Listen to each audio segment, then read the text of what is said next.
নৃশংসভাবে প্রবীণ বাম নেতাকে প্রকাশ্যে রাস্তায় ফেলে মেরেছিলেন তৃণমূল নেত্রী খড়গপুরের বেবি কোলে শর্মা। অবশেষে তৃণমূলের পক্ষ থেকে চরম সিদ্ধান্ত, দল থেকে বের করে দেওয়ার কথা ঘোষণা করলেন তৃণমূলের শীর্ষ নেতৃত্বরা। বেলা 1:30 নাগাদ মেদিনীপুর শহরে একটি কর্মসূচিতে এসে তৃণমূলের রাজ্য নেতা জয়প্রকাশ মজুমদার প্রথম ঘোষণা করেন, বেবি কোলেকে শোকজ করা হয়েছিল, অতঃপর তাকে দল থেকে বহিষ্কার করে দেওয়া হলো। একই সঙ্গে তৃণমূলের জেলা সভাপতি সুজয় হাজরাও জানিয়ে দেন, দল এই ধরনের কাজ বরদাস্ত করবে না, তাকে দল থেকে বের করে দেওয়া হলো।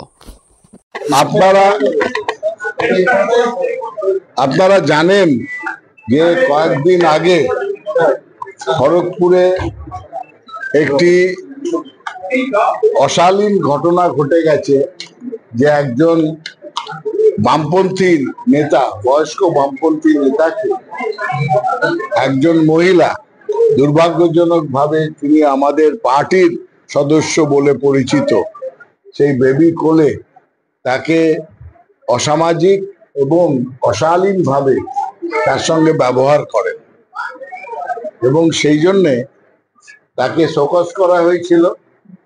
আমাদের দলের অনুশাসন খুবই কঠোর, মমতা বন্দ্যোপাধ্যায়ের জিরো টলারেন্স। এই দলের কোনো সদস্য কোনো অসামাজিক বা অশালীন বা হিংসাত্মক ভূমিকা নিতে পারবে না। সেই শোকজ করার পর, কারণ দর্শানোর নোটিশ দেওয়ার পর জেলা নেতৃত্ব দিয়েছিলেন, জেলা সভাপতি দিয়েছিলেন এবং আজকে রাজ্য সভাপতি নির্দেশ দিয়েছেন শ্রী সুব্রত বক্সী জেলা সভাপতিকে, যে সেই বেবি কোলেকে দল থেকে নিষ্কাশিত, বহিষ্কার করার জন্য। এটাই আপনাদের জানিয়ে রাখলাম।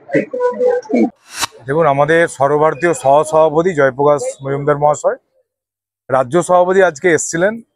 তিনি নির্দেশ দিয়ে গেছেন যে বেবি কোলে শর্মা বলে যিনি আছেন ওনাকে দল থেকে বহিষ্কার করার কথা তুমি জানিয়ে দাও।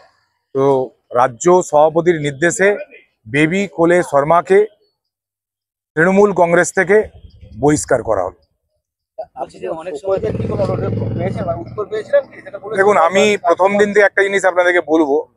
প্রথম দিন এই কর্মকাণ্ডের পরে আমি আমার ফেসবুক পোস্টে আমার একজন জেলা সভাপতি হয়েছে, আমাদের দল যে জিরো টলারেন্স নিয়ে কাজ করছে সেই দিকে তাকিয়ে আমি সেদিনই বলেছিলাম যে দৃষ্টান্তমূলক শাস্তি চাই এবং বলেছিলাম যে নিন্দনীয় অপরাধ।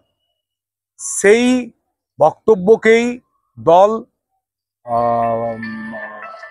কি বলবো মানে মান্যতা দিয়েছেন এবং বেবি কোলে শর্মা যে অশোভনীয় কাজ করেছেন, যে নিন্দনীয় কাজ করেছেন, তার শাস্তি হিসাবে তাকে দল থেকে বহিষ্কার করা হলো। আমার কাছে কোনো কিছু শোকজের কোনো কাগজ নেই। দাদা বলছি, অনেক সময় দেখা যায় যে বিভিন্ন সমাজ মাধ্যমে আপনাদের কর্মীরা অনেক সময় দলের বিরুদ্ধে কথা বলে, সেক্ষেত্রে কিছু বার্তা দিয়েছেন? দেখুন, আমি একটা কথা বলি, রাজ্য সভাপতি যা আমাকে নির্দেশ দেবেন এটাই মানতে হবে, এটাই দলের সিস্টেম। রাজ্য সভাপতির নির্দেশ যদি আমি না করি, না মানি, আমাকে পার্টি ছেড়ে দিতে হবে। একইভাবে জেলা সভাপতির চোখ দিয়ে দল যখন তার জেলাকে দেখতে চাইছে, তখন জেলা সভাপতি রাজ্য থেকে যার নির্দেশ দেয় সেই নির্দেশটাই ব্লক স্তরে নামায়, সেই নির্দেশটাই বুথ স্তরে নামায়, সেই নির্দেশটাই অঞ্চল স্তরে নামায়। অনেকে একে মান্যতা দিতে অস্বীকার করেন। আমাদের জেলাতে আপনারা দেখেছেন যে দলীয় যা নির্দেশ, দলীয় যা নিয়ম, সেই নিয়ম যাতে সঠিকভাবে সবাই ফলো করে, সেই বিষয় নিয়ে কিন্তু 21শে জুলাই আমি যেখানেই যাচ্ছি সেখানেই দলের যে নির্দেশ আছে সেটা কিন্তু আমি সবাইকে বলছি এবং দলের নিয়ম শৃঙ্খলা মেনে প্রত্যেককে কাজ করতে হবে, নাহলে দল থেকে তাকে আমরা অব্যাহতি দেবো সেটা কিন্তু জানাচ্ছি।